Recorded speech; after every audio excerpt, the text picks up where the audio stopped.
오직 성령이 너희에게 임하시면, 예수님께서도 우리에게 주신 마지막 말씀이죠. 오직 성령이 너희에게 임하시면 너희가 권능을 받고 그리고 예루살렘과 온 유대와 사마리아와 땅끝까지 이르러 내 증인이 되리라. 그래서 성령이 임해야 권능이 있고 권능이 있어야 땅끝까지 증인된 삶을 살 수 있다. 이게 공식이죠. 자, 그런데 여기서 우리가 너희가 권능을 받고, 그래서 여기서 성령이 임하시는 것을 능력으로 설명하고 있지 않습니까? 이걸 좀 보고 오늘 본문으로 넘어갔으면 좋겠습니다. 성령이 임하시면 우리가 능력을 받는다, 권능을 받는다.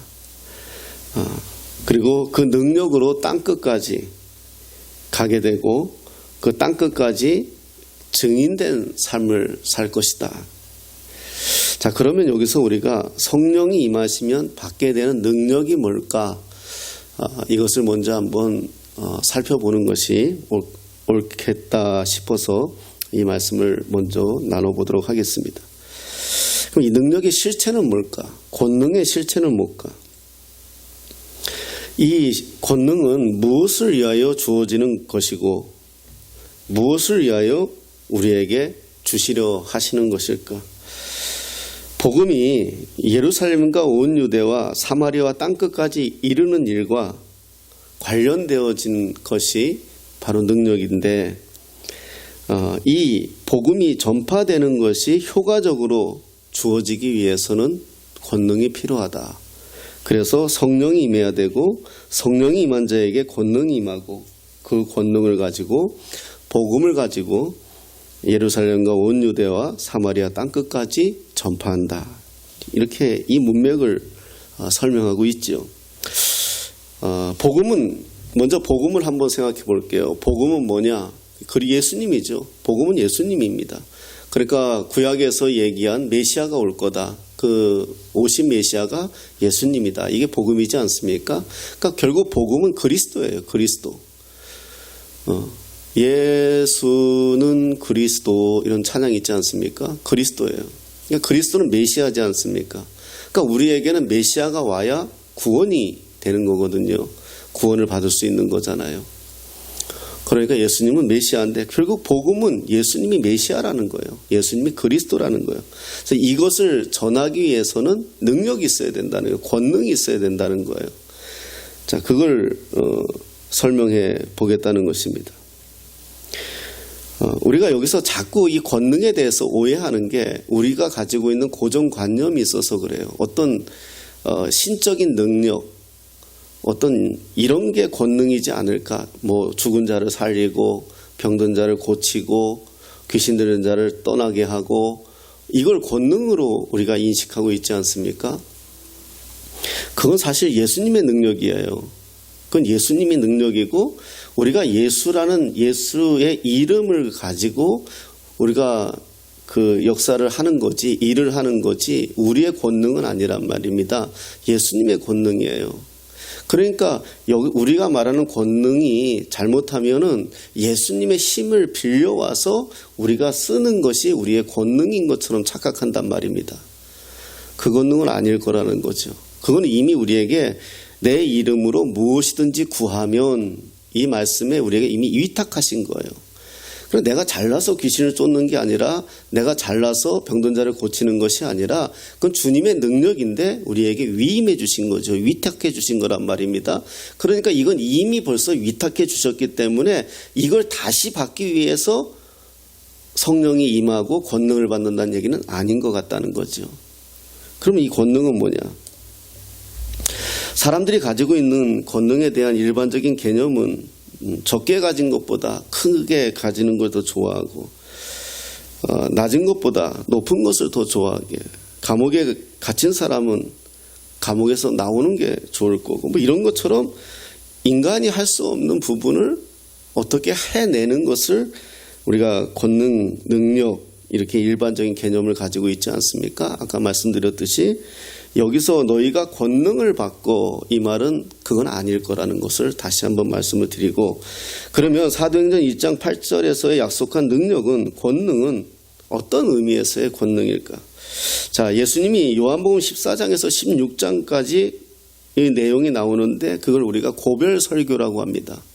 신학적으로 요한복음 14장에서 16장까지 예수님이 길게 말씀하세요. 그래야지 그걸 우리가 고별 설교다 이렇게 구분을 하는데, 여기서 이 고별 설교 안에서 성령을 말씀하실 때 성령이 누구인가, 무슨 일을 하실 것인가 등에 대해서 자세하게 말씀해 주십니다. 그런데 사도행전 1장 8절에서의 능력을 말씀하실 때에는 성령이 임하시면 능력을 받는다는 것과 그 능력의 역할만 말씀하셨지 그것이 어떤 능력인지에 대해서는 한마디도 말씀하지 않았습니다. 그러므로 그 능력의 실체를 알 수 있는 유일한 길은 실제로 성령이 임하고 능력을 받자 그 능력을 받은 사람들이 어떠한 일들이 나타났는지를 보면 우리가 알 수 있다는 거죠. 요한복음에서 성령님에 대해서 자세하게 이야기해 주셨는데 사도행전에서는 성령님에 대해서는 얘기가 없었다는 겁니다. 성령이 너희에게 임하시면 너희가 권능을 받고, 그 성령이 어떻게 권능을 받는지, 권능 받은 자가 어떻게 어떤 역사가 일어나는지에 대해서 예수님이 설명해 주지 않았다는 거예요. 그럼 우리가 어떻게 알 수 있느냐? 성령 받은 자들이 어떻게 하는지를 보면 우리가 그 권능이 뭔지를 알 수 있다는 거죠.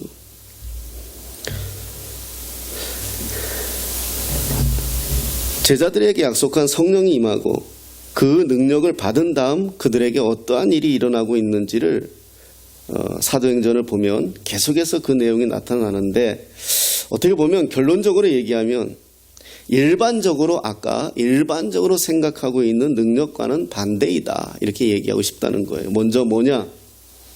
이 능력은 어떻게 보면 고난당하는 능력이다. 저는 이렇게 먼저 정의하고 싶어요. 고난당하는 능력이다. 극단적으로 말하면 죽을 수 있는 능력이다. 일반적으로 생각하고 기대하는 능력은 내가 힘이 있어지고 돈이 있어지고 능력이 있어지는 것을 우리가 능력이라고 얘기하지 않습니까? 권능이라고. 말 그대로 권능, 그죠? 그런데 성경 이 사도행전에서 보면은 그렇지 않아요. 아까도 얘기했지만 성령 받은 오순절 예수님의 제자들과 성도들이 사도행전에서 어떤 모습이 나타나느냐 하면 두들겨 맞고요, 감옥에 갇히고요, 빼앗기고요, 목숨도 잃고요, 돌에 맞아 죽기도 하고요. 이래요. 이게 좀 아이러니한 거예요. 우리가 생각하는 것처럼 오직 성령이 임하면 너희가 권능을 받는다. 그러면 성령 받으면 내가 뭔가 힘이 좀 세져야 되고 어떤 능력이 나타나야 되고 막 갑자기 기도하면은 뭐 만노와 메추라기가 온 벌판에 떨어지는 것처럼 임해야 되고 그게 권능이지 않겠습니까? 근데 권능 받은 제자들의 삶을 보면 사도행전에 나오는 제자들의 삶의 내용을 보면 감옥에 갇히고요, 맞아 죽고요, 뭐 돌에 맞고요, 무시당하고요, 뭐 이런 내용들이 계속 나와요. 자, 물론 우리가 이제 좀 보겠지만은 베드로 같은 경우가 안전뱅이를 일으키는 능력을 행사하기도 해요.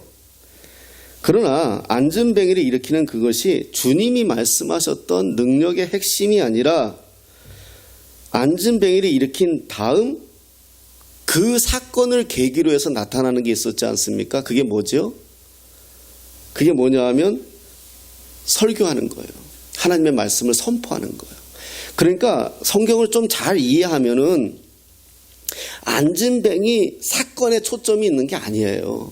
사람들은 그게 드디어 베드로가 권능을 받았구나 이렇게 생각해가지고 그 사건에 초점을 맞추는데, 그건 아까도 얘기했죠. 예수님의 이름으로 선포하면 돼요. 그것이 옳고 하나님이 원하는 거라면 하나님이 하세요. 그건 베드로가 아니더라도 누구든지 할 수 있어요. 그런데 정작 권능이 어디서 나타나냐 하면 그 사건을 계기로 사람들이 모여들어요. 이 사건을 계기로 사람들이 모여들고 오늘 우리가 본문에서 읽은 것처럼 베드로가 설교를 시작해요. 복음을 전한다는 거죠. 그래가지고 상상할 수 없는 많은 사람들이 구원의 반열로 돌아와요. 그죠? 우리가 알잖아요. 그게 2장 이후의 사건이에요. 그런데 여기서 끝나는 게 아니라 그럼 해피엔딩이죠. 베드로가 성령을 받고 안전뱅이를 예수님의 이름으로 일으키고 그리고 그에게 수많은 사람들이 몰려드니까 복음을 전하니까 수천 명이 몰려들어서 이제 예루살렘 교회가 태동하더라. 끝. 그러면 너무 이거는 멋있는 내용이죠. 근데 문제는 뭐냐 하면 이 사건이 끝나자마자 무슨 일이 벌어집니까? 베드로 감옥에 갇혀요.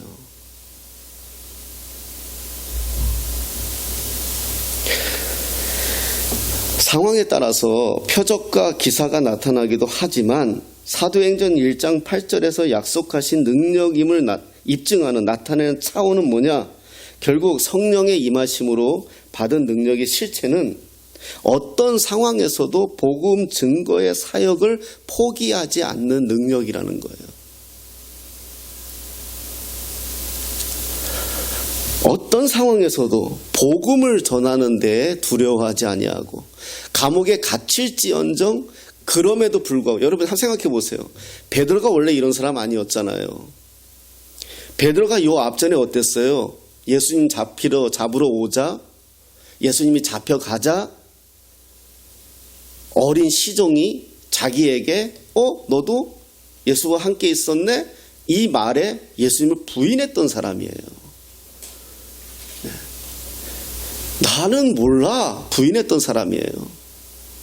그리고 자기는 예수님을 3년 동안을 모셨던 스승을 배반했던 사람이에요. 돌아섰던 사람이에요. 그런 사람이 무슨 일이 벌어졌는지 예수를 증거하고 감옥에 갇혔으면서도 불구하고 할렐루야 하고 태연히 잠을 자며 기다릴 수 있었다는 게 이게 베드로가 변화된 거잖아요. 이게 무슨 사건이냐? 성령이 임한 결과라는 거예요. 그게 성령의 권능은 하나님의 힘을 빌려서 내가 뭔가 있는 것처럼 능력이 있는 것처럼 귀신을 쫓아내고 내가 무슨 성령의 역사를 펼치고 이렇게 해서 밥벌이 하라고 준 게 아니라 성령이 임한 사건은 내가 복음을 증거하다가 감옥에 갈지언정 집안이 망할지언정 내가 그럼에도 불구하고 복음을 포기할 수 없는 능력. 그게 성령의 권능이라는 거예요.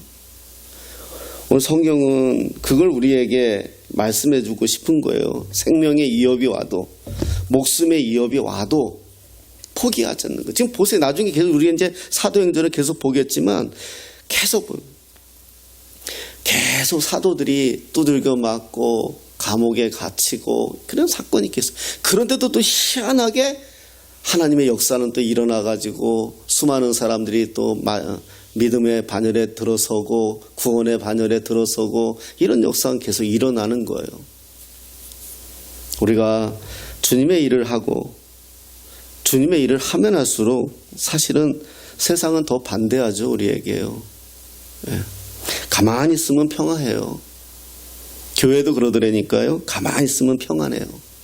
그런데 뭔가 주님의 일을 하려고 애쓰는 순간 이상한 도전들이 많아요.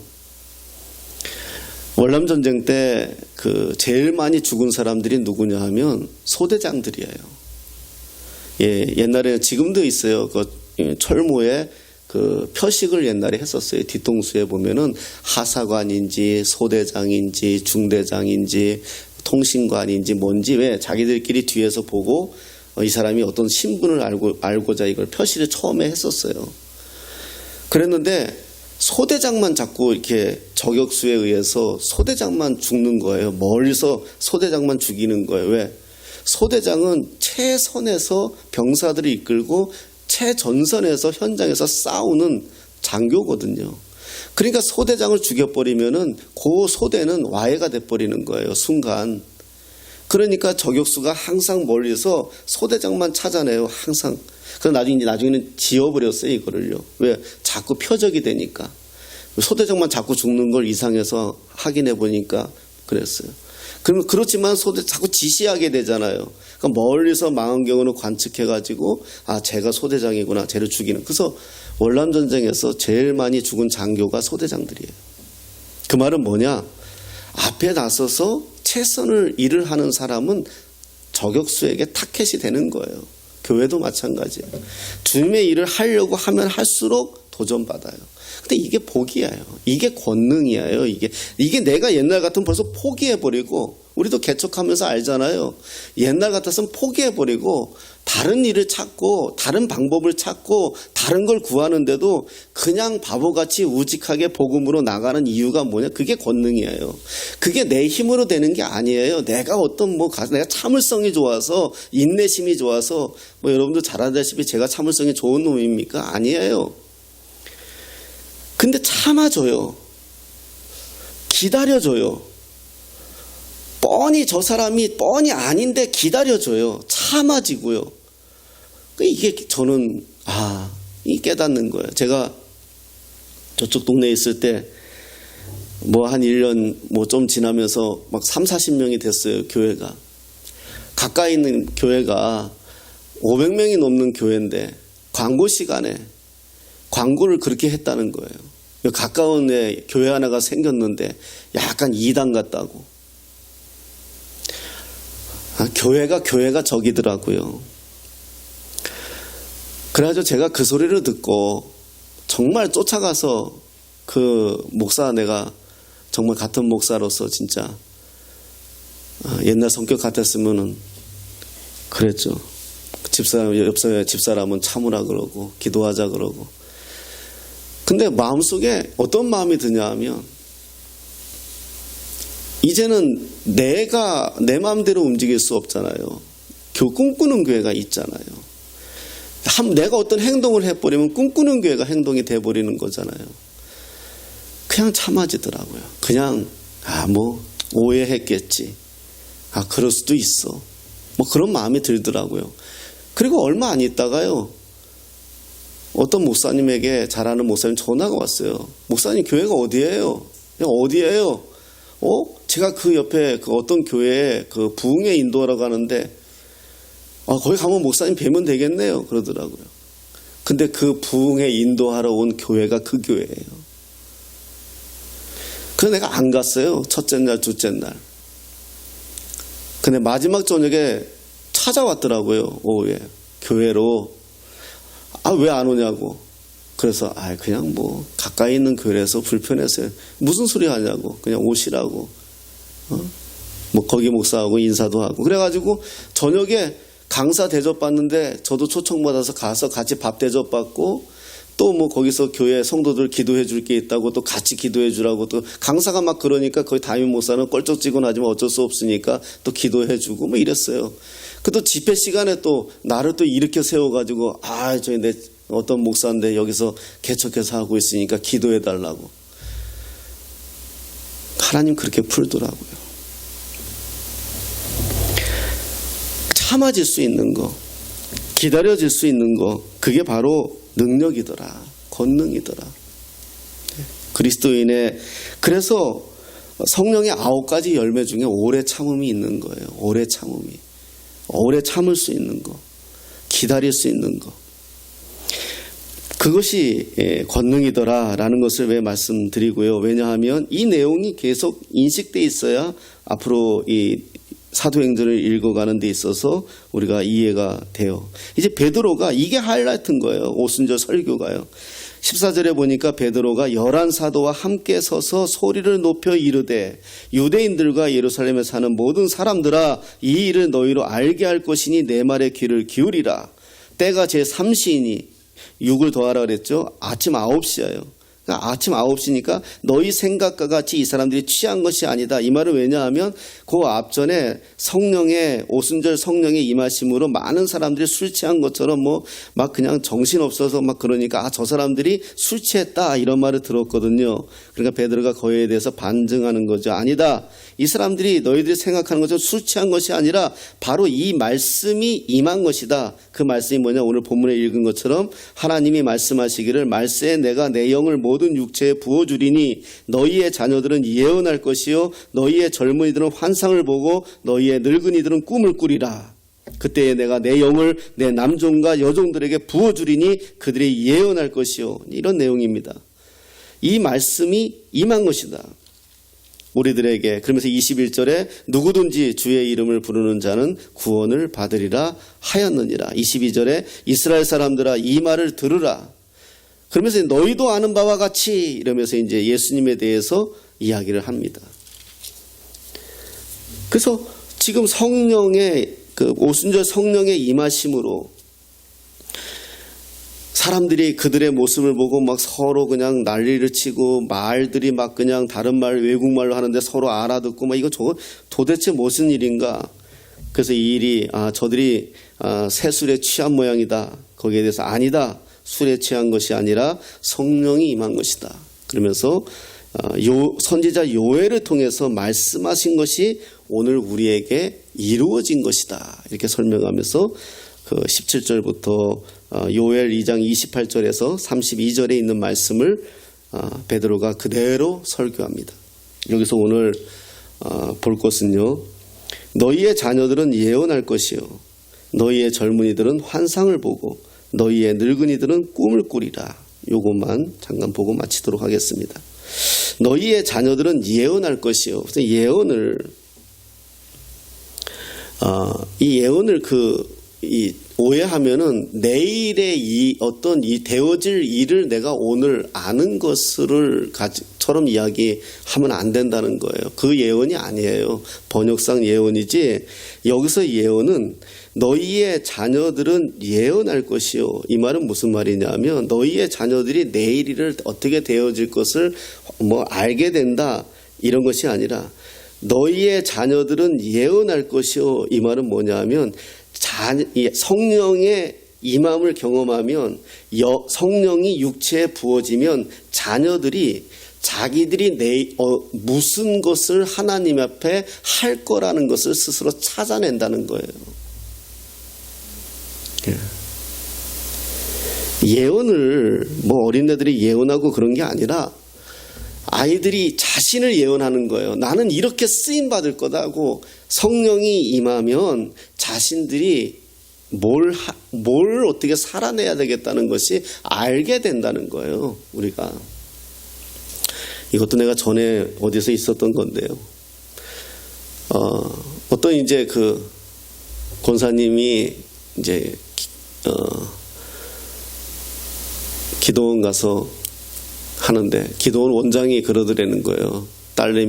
우리 딸내미가 뭘 어떻게 살면 좋겠습니까? 그러니까 그 기도원 원장이 아주 성령이 충만한 사람이라고 그러면서 자기가 기도해보고 그러더래요. 의사가 될 거라고. 그런데 또 권사님은 또 얼마나 기쁩니까? 또 딸내미가 의사가 된다 그러니까 또 복채도 또 두둑이 주고 그리고 이제 와가지고 교회 와서 자랑을 막 하더라고요. 근데 문제는 뭐냐면 어느 날 그러니까 집에 가서 딸내미한테 얘기 안 했겠습니까? 야, 너는 하나님이 너를 의사가 되게 한다 하더라. 엄마는 신났는데 애는 갑자기 이제 난리가 난 거예요. 저한테 와가지고 목사님께서 왜요? 그랬더니 나는요 제일 하기 싫고 제일 못하는 게 수학이에요. 근데 하나님이 나를 의사를 한다고 하셨다는데 전 정말 죽을 맛이에요. 그 내가 의사 하지 마 그러면 너 하고 싶은 거 해. 하나님이 그렇게 했다고 엄마가 그렇게 기도받아 왔다는데요. 하나님이 너한테 말했어 그렇게? 왜 네 일을 그 기도원 원장한테 맡기겠냐? 네가 기도해봐. 그래가지고 그 아이가 마음이 풀린 적이 있어요. 그런 예언 아닙니다. 여기서 말하는 예언은요. 하나님 그렇게 예언, 왜냐하면 우리 인생을 이렇게 기계처럼, 여러분 예정이라는 것을, 또 이 얘기하면 길어져요. 안 돼요. 예정은 나중에 한번 시간 되면 얘기할게요. 그런 거 아니고요. 여기서 자녀들이 예언한다는 것은 자녀들이 하나님의 성령을 받으면서 자기들이 자기 갈 바를 찾아내는 거예요. 알아내는 거예요. 예. 그리고 너희의 젊은이들은 환상을 보고, 너희의 젊은이들은 환상을 본다. 환상은 무엇입니까? 어떤 것에 대한 구체적인 그 내용이잖아요. 예. 그 너희의 젊은이들은 환상을 본다. 그러니까 젊은이들도 자기들의 어떤 구체적인 자기들의 삶의 구체적인 내용을 보게 된다는 거예요. 너희의 늙은이들은 꿈을 꾸리라. 늙은이들은 꿈을 꾸지 않잖아요. 꿈이라는 것은 뭐죠? 어린아이들이 꾸거나 뭔가 생각이 그러나 늙은 분들이 꿈을 꾼다는 것은 대체적으로 다 그렇다는 건 아니지만 대체적으로 꿈을 꾸질 않잖아요. 그냥 이렇게 살다 가면 되지 뭐 그러잖아요. 자, 여기서 말하는 게 자녀들의 예언, 젊은이들의 환상, 늙은이들의 꿈 뭐냐? 이거는 다시 소망을 갖고 살아나는 걸 말하는 거거든요. 어린아이들이 내가 뭘 할 거다, 하나님께 영광을 돌릴 거다, 청년들이 내가 어떻게 살아낼 거다, 나는 어떻게 뭘 할 거다. 늙은이들도 나 이제 다 나이 먹었으니까 끝났어 이러지 않고 늙은 나이 드신 분들조차도 나는 이렇게 살아낼 거다. 이런 전체적으로 뭐냐?